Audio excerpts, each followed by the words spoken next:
नमस्कार साथियों, मैं श्रवण राज आप सभी को आपके अपने प्लेटफॉर्म जोश नीट जीआरएफ पे स्वागत करता हूं। साथियों, आपको पता है कि हम लोग हिंदी यूजीसी नेट हिंदी साहित्य की तैयारी कर रहे हैं, खासतौर पे आगामी एग्जाम के लिए। आज हम लोग गद्य साहित्य परंपरा का प्रवर्तन पढ़ने वाले हैं।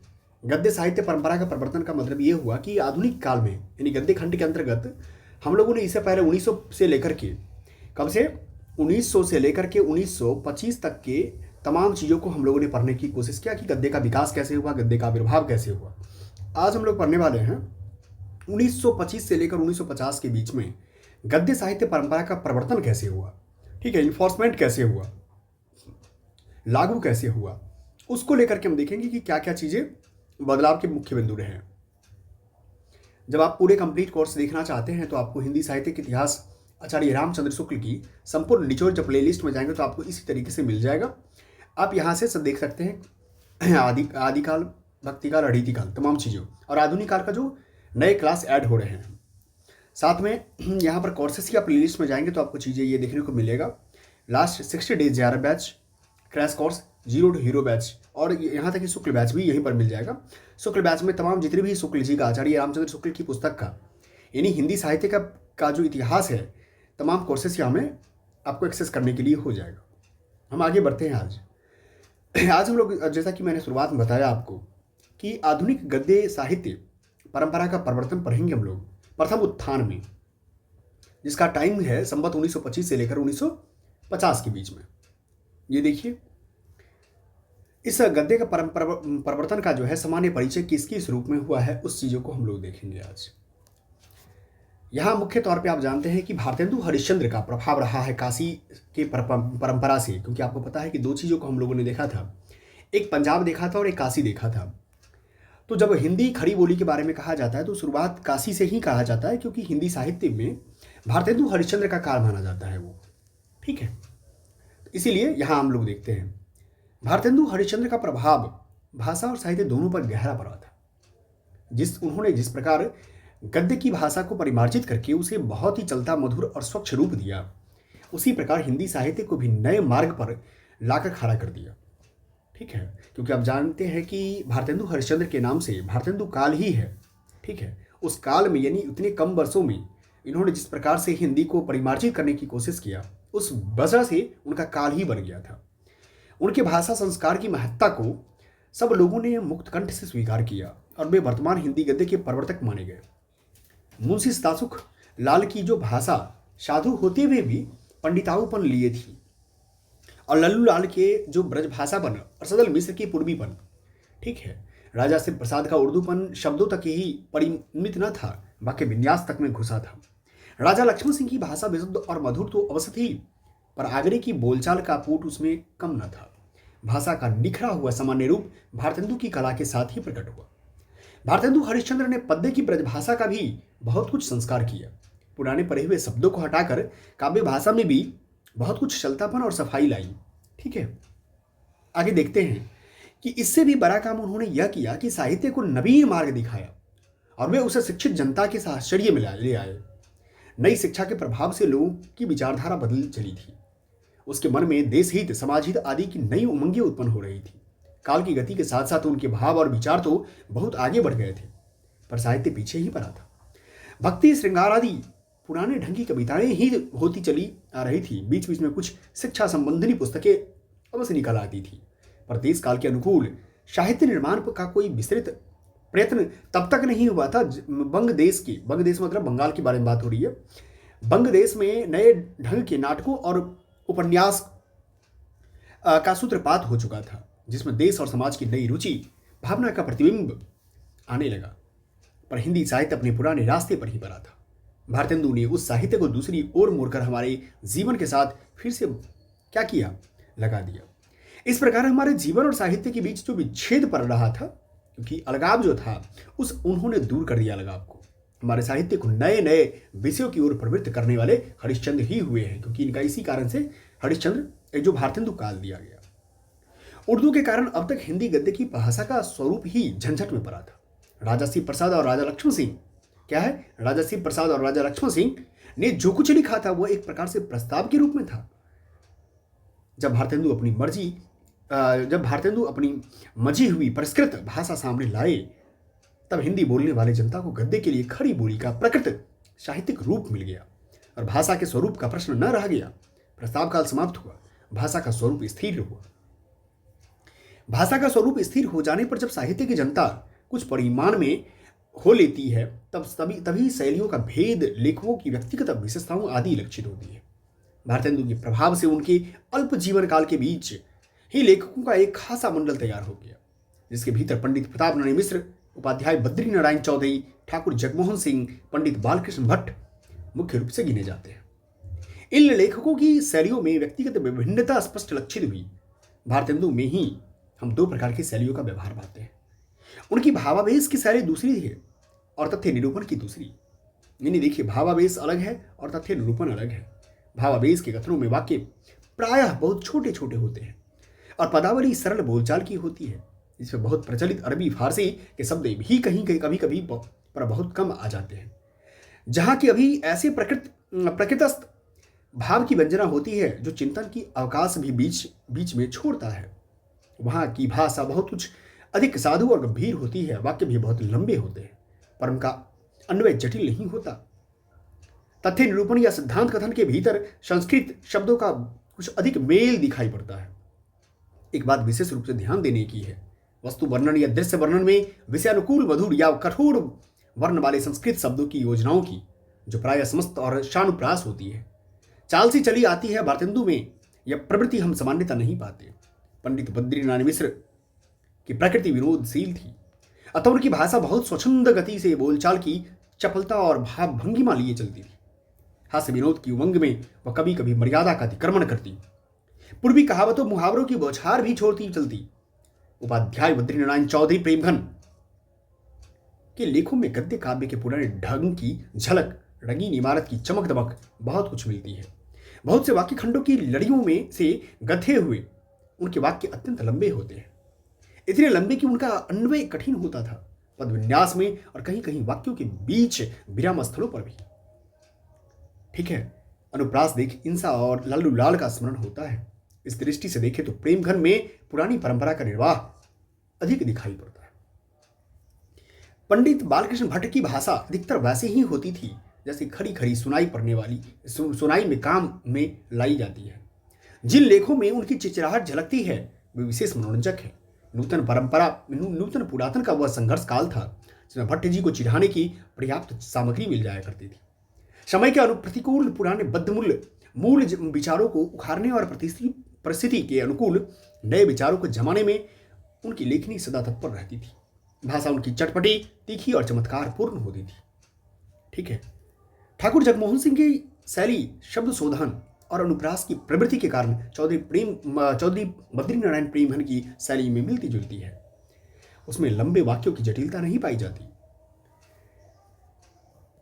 इसके अतिरिक्त उनकी भाषा में जीवन के मधुर रंग स्थलियों को मार्मिक ढंग से हृदय में जमाने वाले प्यार शब्दों का चयन अपनी अलग विशेषता रखता है। हरिश्चंद्र काल के सब लेखकों में अपनी भाषा की प्रकृति की पूरी परख थी। संस्कृत की ऐसे शब्दों और रूपों का व्यवहार वे करते थे जो शिष्ट भाषा समाज के बीच प्रचलित चले आते थे। जिन शब्दों या जिन रूपों में केवल संस्कृत भाषी ही परिचित होते हैं, जो भाषा प्रवाह के साथ ठीक चलते नहीं, उनका प्रयोग वे बहुत औचट में पकड़ कर ही करते थे। उनकी लिखावट में अवसाद और अभिमान ऐसे शब्द मिलते हैं, न औदार्य, सौकर्य और मोरक ऐसे रूप। भारतेंदु के समय में ही देश के कोने कोने में हिंदी लेखक तैयार हुए, जो उनके निधन के उपरांत भी बराबर साहित्य सेवा में लगे रहे। अपने अपने विशेषत्र में के अनुकूल रूप हिंदी को देने में अपना हाथ बढ़ा, सबका हाथ रहा। धर्म संबंधी विषयों पर लिखने वालों जैसे पंडित अंबिका दत्त व्यास ने शास्त्रीय विषयों को व्यक्त करने में संवाद पत्रों की राजनीतिक वार्तों को सफाई के साथ सामने रखने में हिंदी को लगाया। सारांश यह है कि उस काल में हिंदी का शुद्ध साहित्य उपयोगी रूप नहीं, व्यवहार उपयोगी रूप लिखना गौर करने वाले व्यवहार के तौर पे आने लग गया, यानी बोलचाल के तौर पे भी वो परिष्कृत होकर के खरी बोली के तौर पे आने लगा समाज में। यहाँ तक तो भाषा और शैली की बात हुई। अब लेखकों की दृष्टि क्षेत्र और उनकी मानसिक अवस्थान की लीजिए। हरिश्चंद्र और उनके समसामयिक लेखकों में जो एक सामान्य गुण लक्षित होता है वह सजीवता और जिंदादिली। क्या है? सजीवता और जिंदादिली। शब्द में हास्य या विनोद की मात्रा बहुत या थोड़ी बहुत पाई जाती है। राजा शिव प्रसाद या राजा लक्ष्मण सिंह पर भाषा अधिकार रखने वाले पर झंझटों से दबे हुए स्थिर प्रकृति के लेखक थे। उनमें वह चपलता, स्वच्छंदता, उमंग नहीं पाई जाती जो हरिश्चंद्र मंडल के लेखकों में दिखाई पड़ती है। शिक्षित समाज में संचारित भावों को भारतेंदु के सहयोगियों ने बड़े अनुरंजनकारी रूप में ग्रहण किया। सबसे बड़ी बात स्मरण रखने की यह है कि उन पुराने लेखकों के हृदय का मार्मिक संबंध भारतीय जीवन के विविधा रूपों के साथ पूरा बना था। भिन्न भिन्न ऋतुओं में पड़ने वाले त्योहार उनके मन में उमंग उठाते, परंपरा से चले आते हुए आमोद प्रमोद के मेले उनमें कुतूहल जगाते और प्रफुल्लता लाते थे। आजकल के समान उनका जीवन देश के सामान्य जीवन से विच्छिन्न न था। विदेशी अंगारों ने उनकी खासकर आंखों में इतनी धूल नहीं झोंकी थी कि अपने देश का रूप उन्हें सुझाई न पड़ता। काल की गति वे देखते थे, सुधार के मार्ग भी उन्हें सूझते थे, पर पश्चिम की एक एक बात के अभिनय को ही वे उन्नति का पर्याय नहीं समझते थे। प्राचीन और नवीन संधि स्थल पर खड़े होकर वे दोनों का जोड़ इस प्रकार मिलाना चाहते थे कि नवीन प्राचीन का प्रवर्धित रूप प्रतीत हो, न कि ऊपर लपेटी हुई वस्तु। विलक्षण बात यह है कि आधुनिक गद्य साहित्य की परंपरा का प्रवर्तन नाटकों से हुआ। किससे हुआ? नाटकों से हुआ। भारतेंदु के पहले नाटक नाम से जो 2-4 ग्रंथ ब्रजभाषा में लिखे गए थे, उनमें महाराज विश्वनाथ सिंह के आनंद रघुनंदन नाटक को छोड़ और किसी में नाटकत्व न था। हरिश्चंद्र ने सबसे पहले विद्या सुंदर नाटक, क्या है? विद्या सुंदर नाटक का बंगला से सुंदर हिंदी में अनुवाद करके संवत 1925 में प्रकाशित किया। उसके पहले वे प्रवास नाटक लिख रहे थे, पर वह पूरा न हुआ। उन्होंने आगे चलकर भी अधिकतर नाटक ही लिखे। पंडित प्रताप नारायण मिश्र और बद्रीनाथ चौधरी प्रेमघन ने भी उन्हीं का अनुसरण किया। किनका? भारतेंदु हरिश्चंद्र का। खेद के साथ कहना पड़ता है कि भारतेंदु ने के समय में धूम से चली हुई नाटकों की वह परंपरा आगे चलकर बहुत शिथिल पड़ गई। खास करके रामकृष्ण वर्मा बंग भाषा के नाटकों का, जैसे वीर नारी पद्मावती, कृष्ण कुमारी अनुवाद न करके नाटकों का सिलसिला कुछ चलाते रहे। इस उदासीनता का कारण उपन्यासों की ओर दिन दिन बढ़ती हुई रुचि के अतिरिक्त अभिनयशालाओं का अभाव भी कहा जा सकता है। अभिनय द्वारा नाटकों की ओर रुचि बढ़ती है और उनका अच्छा प्रयास होता है। नाटक दृश्य काव्य है। क्या है? नाटक दृश्य काव्य है। उनका बहुत कुछ आकर्षण अभिनय पर अवलंबित होता रहता है। उस समय नाटक खेलने वाली जो व्यवसायी पारसी कंपनियां थी, वे उर्दू छोड़ हिंदी नाटक खेलने को तैयार नहीं थे। ऐसी दशा में नाटकों की ओर हिंदी प्रेमियों का उत्साह कैसे रह सकता है? भारतेंदु, पंडित प्रताप नारायण मिश्र, बद्रीनाथ चौधरी उद्योग करके अभिनय का प्रबंधन किया करते थे और कभी कभी स्वयं भी पाठ लेते थे। पंडित शीतला प्रसाद त्रिपाठी कृत जानकी मंगल नाटक का जो धूम धाम से अभिनय हुआ था, उसमें भारतेंदु जी ने पाठ लिया था। यह अभिनय देखने काशी नरेश महाराज ईश्वरी प्रसाद नारायण मिश्र भी पधारे थे भारतेंदु जी का नाटक पाठ देखने के लिए। यह विवरण 8 मई 1868 के इंडियन मेल में प्रकाशित हुआ था। प्रताप नारायण मिश्र का अपने पिता से अभिनय के लिए मूछ मुड़ाने की आज्ञा मांगना प्रसिद्ध ही है। कश्मीर कुसुम राज तरंगिणी का कुछ अंश है इसमें, कश्मीर कुसुम में, और बादशाह दर्पण लिखकर इतिहास की पुस्तकों की ओर और जयदेव की जीवन वृत्त लिखकर जीवन चरित्र की पुस्तकों की ओर भी हरिश्चंद्र ध्यान ले गए और उस समय इन विषयों की ओर लेखों की प्रवृत्ति न दिखाई पड़ी। पुस्तक रचना के अतिरिक्त पत्रिकाओं में प्रकाशित अनेक प्रकार के फुटकर लेख और निबंध अनेक विषयों पर मिलते हैं। राजनीति, समाज दशा, देश दशा, ऋतु छटा, त्योहार, पर्व त्योहार, जीवन चरित्र, ऐतिहासिक प्रसंग, जगत के और जीवन के संबंध रखने वाले सामान्य विषय जैसे आत्मनिर्भरता, मनोयोग, कल्पना। लेखों और निबंधों की अनेक रूपता को देखते हुए उनका वर्गीकरण किया जा सकता है। समाज दशा और देश दशा संबंधी लेख कुछ विचारात्मक पर अधिकांश भावात्मक मिलेंगे। जीवन चरित्रों और ऐतिहासिक प्रसंगों में इतिवृत्ति के साथ भाव व्यंजना भी गुम्फित पाई जाएगी। ऋतु छटा और पर्वत त्योहार पर अलंकृत भाषा में वर्णनात्मक प्रबंध सामने आते हैं। जगत और जीवन के विषय संबंध रखने वाले सामान्य विषयों के निरूपण में विरल विचारखंड कुछ उक्ति वैचित्र के साथ बिखरे मिलेंगे, पर शैली की व्यक्तिगत विशेषताएं थोड़ी बहुत लेखकों में पाई जाएगी। जैसा कि कहा जा चुका है कि हास्य विनोद की प्रवृत्ति इस काल के प्राय सब लेखकों में थी। प्राचीन और नवीन के संघर्ष के कारण उन्हें हास्य के अवलंबन दोनों पक्षों में मिलते हैं। इस प्रकार बात बात में बाप दादों की दुहाई देने वाले, धर्म के आडंबर की आड़ में दुराचार छिपाने वाले, पुराने खुसट उनके विनोद के लक्ष्य थे। उसी प्रकार पश्चिम ढाल चाल ढाल की ओर मुंह के बल गिरने वाले फैशन की गुलाम भी। नाटकों और निबंधों की ओर विशेष झुकाव रहने पर भी बंग भाषा की देखा देखी नए ढंग के उपन्यासों की ओर ध्यान भी जा चुका है। अंग्रेजी ढंग का मौलिक उपन्यास सबसे पहले पहल हिंदी के लाला श्रीनिवास दास का परीक्षा गुरु ही निकला था। याद रखना है, ये PYQ में आया हुआ क्वेश्चन है कि लाला श्रीनिवास दास का क्या है पहला मौलिक उपन्यास? परीक्षा गुरु। उसके पीछे बाबा राधा कृष्ण दास ने निसहाय हिंदू और पंडित बालकृष्ण भट्ट ने नूतन ब्रह्मचारी और तथा 100 अजान और 1 सुजान नामक छोटे छोटे उपन्यास लिखे थे। उस समय तक बंग भाषा में बहुत से अच्छे उपन्यास निकल चुके थे, अतः साहित्य की इस विभाग की शून्यता शीघ्र हटाने के लिए अनुवाद आवश्यक की प्रतीत हुई। हरिश्चंद्र ने ही अपने पिछले जीवन में बंग भाषा के उपन्यास के अनुवाद में हाथ लगाया था, पर पूरा न कर सके। पर उनके समय में ही प्रतापनंद मिश्र और राधा चरण गोस्वामी ने कई उपन्यासों का अनुवाद किया। तदनुपात बाबू गदाधर सिंह ने बंग विजेता और दुर्गेश नंदिनी का अनुवाद किया। ठीक है, संस्कृत की कादंबरी की कथा उन्होंने बंगला में के आधार पर लिखी। पीछे तो बाबा राधा कृष्ण दास, बाबा कार्तिक प्रसाद खत्री और बाबा रामकृष्ण वर्मा आदि ने बंगला के उपन्यासों के अनुवाद की जो परंपरा चलाई वह बहुत ही दिनों तक चलती रही। इन उपन्यासों में देश के सर्वसामान्य जीवन के बड़े मार्मिक चित्र रहते थे। जिसे आप गोदान पढ़ेंगे तो गोदान में भी कुछ ऐसे ही आपको खास करके मुंशी प्रेमचंद की दिखेगी। ठीक है, प्रथम उत्थान का अंत होते होते तो अनुदित उपन्यासों का तांता बंध गया। पर पिछले अनुवादकों की अपनी भाषा पर वैसा अधिकार न हुआ था।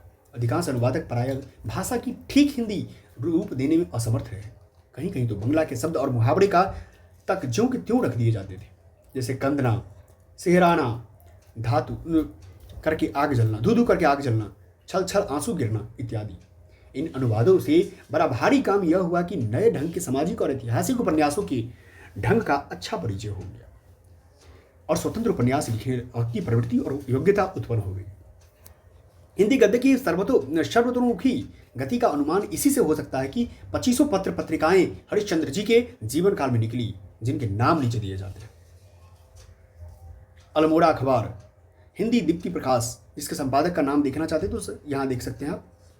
बिहार बंधु सदादर्श लाला श्रीनिवास दास का है।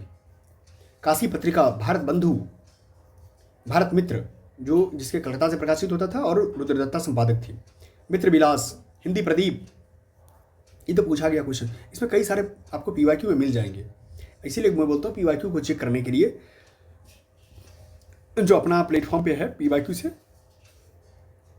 सिलेक्शन तक इस प्लेलिस्ट पर जाएंगे तो आपको कुल मिला के 10 से 11 वर्षों का जो है ना ईयर का PYQ का डिटेल एनालिसिस करके मिलेगा आपको।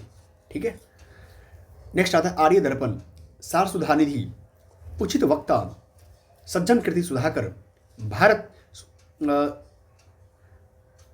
सुदशा प्रवर्तक, आनंद कादंबरी, ठीक है, देश हितैषी, दिनकर प्रकाश, धर्म दिवाकर, प्रयाग समाचार, ब्राह्मण, शुभचिंतक, सदाचार मार्तंड, हिंदुस्तान, पीयूष प्रवाह, भारत जीवन, भारतेंदु नाम से ही है जिसका राधाचरण गोस्वामी संपादक थे, कविकुल कंज दिवाकर। इनमें से अधिकांश पत्र पत्रिकाएं तो थोड़ी ही दिन चलकर बंद हो गई, पर कुछ ने तो लगातार बहुत दिनों तक लोकहित साधन और हिंदी की सेवा की, जैसे बिहार बंधु, भारत मित्र, भारत जीवन, उचित वक्ता, दैनिक हिंदुस्तान, आर्य दर्पण, ब्राह्मण, हिंदी प्रदीप। मित्र विलास सनातन धर्म की समर्थन पत्र था। इसने पंजाब में हिंदी प्रचार का बहुत कुछ कार्य किया था। ब्राह्मण, हिंदी प्रदीप और आनंद कादंबरी साहित्य पत्र था जिनमें बहुत सुंदर मौलिक गद्य, प्रबंध और कविताएं निकला करती थी। इन पत्र पत्रिकाओं को बराबर अधिक आर्थिक कठिनाइयों का सामना करना पड़ता था। हिंदी प्रदीप को कई बार बंद होना पड़ा था। ब्राह्मण संपादक पंडित प्रतापनंद मिश्र को ग्राहकों से चंदा मांगते थक कर कभी कभी पत्र में इन प्रकार याचना करनी पड़ती थी। 8 मास बीते जजमान, देखिए ये खास तौर पे, 8 मास बीते जजमान, अब तो करो दक्षिणा दान। ठीक है, अब तो करो दक्षिणा दान। बाबू कार्तिक प्रसाद खत्री ने हिंदी पर संवाद पत्रों की प्रचार के लिए बहुत उद्योग किया था। उन्होंने संवत 1928 में हिंदी दीप्ति प्रकाश नाम का एक संवाद पत्र और प्रेम विलासिनी नाम की एक पत्रिका निकाली थी। उस समय हिंदी संवाद पत्र पढ़ने वाले थे ही नहीं। पाठक उत्पन्न करने के लिए बाबू चंद्रिका कार्तिक प्रसाद ने बहुत दौड़ धूप की थी। लोगों के घर घर जाकर वे पत्र सुना कर तक जाते थे। इतना सब करने पर भी उनका पत्र थोड़े दिन चलकर बंद हो गया। संवत 1934 तक कोई अच्छा और अस्थायी साप्ताहिक पत्र नहीं निकला। अतः संवत 1935 में दुर्गा प्रसाद मिश्र, पंडित छोटू लाल मिश्र, पंडित सदानंद मिश्र और बाबू जगन्नाथ प्रसाद खन्ना के उद्योग से कलकत्ता में भारत मित्र कमेटी बनी और भारत मित्र पत्र बड़ी धूमधाम से निकला, जो बहुत दिनों तक हिंदी संवाद पत्रों में क्या हुआ, एक ऊंचा स्थान ग्रहण किया। प्रारंभ काल में जब पंडित छोटू लाल मिश्र इसके संपादक थे, तब भारतेंदु जी कभी कभी इसमें लेख दिया करते थे। उसी संबंध में लाहौर से मित्र विलास नामक पत्र पंडित गोपीनाथ के उत्साह से निकला। इसके पहले पंजाब में कोई हिंदी का पत्र न था। केवल ज्ञान प्रदायिनी नाम की एक पत्रिका हिंदी में बाबू नवीन चंद्र द्वारा निकलती थी। इसमें शिक्षा और सुधार संबंधी लेखों की अतिरिक्त ब्रह्मोमत की बातें रहा करती थी। उसके पीछे जो हिंदू बांधव निकला, उसमें भी उर्दू और हिंदी दोनों रहती थी। केवल हिंदी का एक पत्र न था। कवि वचन सुधा की मनोहर लेख शैली और भाषा पर मुग्ध होकर ही पंडित गोपीनाथ ने मित्र विलास निकाला था। उनकी भाषा बहुत क्या थी, सष्टु और ओजस्वनी थी। भारतेंदु के गोलोकवास पर, गोलोकवास का मतलब यह होता है कि मृत्यु को प्राप्त करना, ठीक है। भारतेंदु के गोलोकवास पर बड़ी ही मार्मिक भाषा में इस पत्र ने शोक प्रकाश किया था। उनके नाम पर संवत चलाने की आंदोलन उठाया था। संवत यही इसलिए भारतेंदु काल कहा जाता है। इसके उपरांत संवत 1935 में पंडित दुर्गा प्रसाद मिश्र के संपादन में उचित वक्ता और पंडित सदानंद मिश्र के संपादन में सार सुधानिधि दो पत्र कलकत्ता से निकले। इन दोनों महाशयों ने बड़े समय पर हिंदी के एक बड़े अभाव की पूर्ति में योगदान दिया। पीछे कालाकांकर के मरसवई और देशभक्त के राजा रामपाल सिंह जी अपनी मातृभाषा की सेवा के लिए खड़े हुए और संवत 1940 में उन्होंने हिंदुस्तान नामक पत्र इंग्लैंड से निकाला, जिसमें हिंदी और अंग्रेजी दोनों रहती थी। भारतेंदु के गोलोकवास के पीछे संवत 1942 में यह हिंदी दैनिक के रूप में निकला और बहुत ही दिनों तक चलता रहा। इसके संपादकों में देश पूज्य पंडित मदन मोहन मालवीय और प्रताप नारायण मिश्र, बाबू बालमुकुंद गुप्त लोग ऐसे रह चुके हैं। बाबू हरिश्चंद्र के जीवन काल में ही अर्थात मार्च सन 1984 ईस्वी में बाबू रामकृष्ण वर्मा ने काशी से भारतीय जीवन पत्र निकला। इस प्रकार नामकरण भारतेंदु ने ही किया था। क्या किया था? भारतेंदु ने ही किया था। आधुनिक गद्य साहित्य परंपरा के ये प्रकरण 2 हम लोग क्या करेंगे, इस क्लास को हम लोग नेक्स्ट में देखेंगे। कब देखेंगे? नेक्स्ट क्लास में, लेक्चर में देखेंगे, क्योंकि हम लोगों ने पहला प्रकरण क्या किया, कंप्लीट तौर पे देख लिया।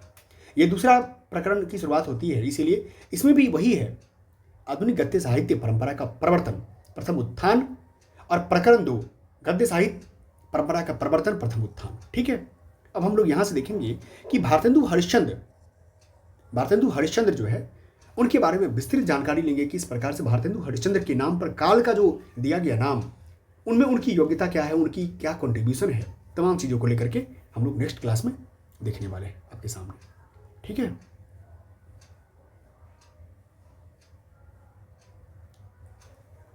तो इसीलिए आप जब जाएंगे तो खासतौर पे क्या करेंगे, पेपर 1 के लिए आपको पता है कि यहाँ पर यूनिट 1 से लेकर के 10 तक कंप्लीट कर दिया गया है। जो आपके लिए सबसे ज़्यादा 50 क्वेश्चन है, 50 क्वेश्चन लेकिन 100 मार्क्स है, आपके लिए बहुत ज़रूरी है।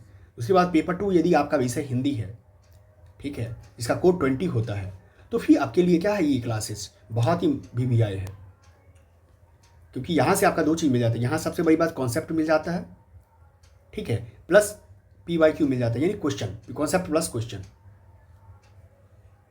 दोनों चीज़ों को साथ में अगर मिलाते हैं तब जाकर क्या हो जाता है, आपका JRF होता है या नेट होता है। ठीक है, तो इसीलिए आप जब जाइए अपने मित्रों को भी आप सजेशन कर सकते हैं कि जोश नेट JRF की चीज़ों को देख सकते हैं। ठीक है, जोश नेट JRF को यहाँ पर आपको समग्र चाहिए, पेपर 1 पेपर 2, अगर विषय कोई भी विषय आपका है तो पेपर 1 तो कंपलसरी है, तो यहाँ से आप देख सकते हैं। ठीक है, बहुत बहुत धन्यवाद आप सभी का। ठीक है, सब्सक्राइब कर लीजिएगा चैनल को। ठीक है, और बाकी आप अपना क्लासेस देखते रहिए। ठीक है, बहुत बहुत धन्यवाद।